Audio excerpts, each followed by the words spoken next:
বাংলাদেশের ড্রোন শিল্প সম্ভাবনা, সংকট ও ভবিষ্যৎ প্রস্তুতি। বর্তমান বিশ্বে যুদ্ধের সংজ্ঞা বদলে গেছে। আগের মতো কামান, রাইফেল কিংবা ট্যাঙ্কের লড়াই এখন আর যুদ্ধের মূল অস্ত্র নয়। আধুনিক যুদ্ধক্ষেত্রে সবচেয়ে বড় ভূমিকা রাখছে ড্রোন, সেন্সর ও কৃত্রিম বুদ্ধিমত্তা। এই নতুন যুদ্ধ বাস্তবতায় বাংলাদেশ এখনও অনেকটাই পিছিয়ে আছে। সম্প্রতি চীনের তৈরি মাইক্রো ড্রোন বিশ্বজুড়ে আলোচনায় এসেছে।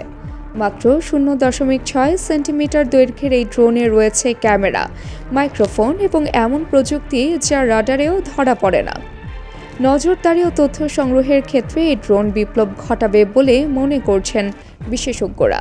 অথচ এই পরিস্থিতিতে বাংলাদেশ এখনও নিজস্ব ড্রোন প্রযুক্তিতে উল্লেখযোগ্য কোনো অগ্রগতি দেখাতে পারেনি। বাংলাদেশের ড্রোন প্রযুক্তির প্রতি আগ্রহ থাকলেও সরকারি পর্যায়ে গবেষণা উৎপাদনে তেমন সাফল্য নেই।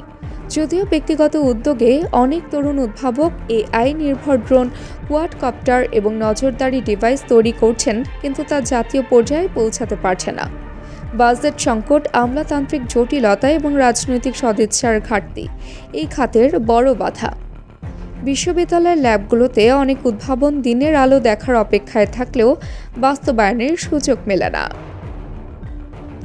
গবেষকরা বলছেন, বাংলাদেশে প্রযুক্তিগত সক্ষমতা থাকলেও একটি দালাল চক্র সবসময় প্রতিবন্ধকতা সৃষ্টি করে। এই চক্রের লক্ষ্য বাংলাদেশকে সবসময় বিদেশি প্রযুক্তির ওপর নির্ভরশীল রাখা। এমনকি ধারণা করা হয় এদের মধ্যে কেউ কেউ প্রতিবেশী দেশের গোয়েন্দা সংস্থার ছত্রছায়ায় কাজ করে।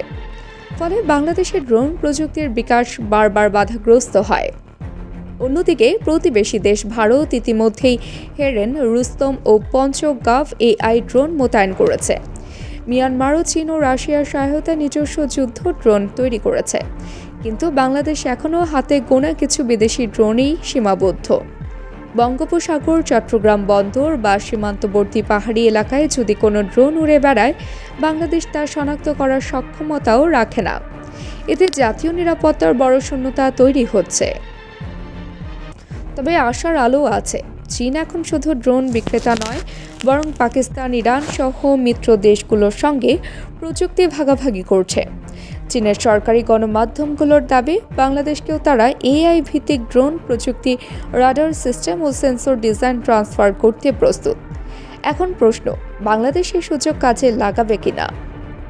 বিশেষজ্ঞরা বলছেন, ভবিষ্যতে যুদ্ধ হবে ড্রোন, এআই, সেন্সর এবং ক্লাউড বেসড কমন সিস্টেমের সমন্বয়ে। চীন ইতিমধ্যে এই ধরনের ইকোসিস্টেম তৈরি করেছে। এমনকি তারা কিউআর কোড নির্ভর সুইসাইড ড্রোনও তৈরি করেছে। বাংলাদেশ যদি এখনই গবেষণা, উৎপাদন ও প্রতিরক্ষা ব্যবস্থা একসঙ্গে সমন্বিত করতে না পারে, তবে ভবিষ্যৎ নিরাপত্তা হুমকি আরও বাড়বে। সূত্র অনুযায়ী, বর্তমান সরকার চীনের সঙ্গে ড্রোন প্রযুক্তি নিয়ে আলোচনা করছে।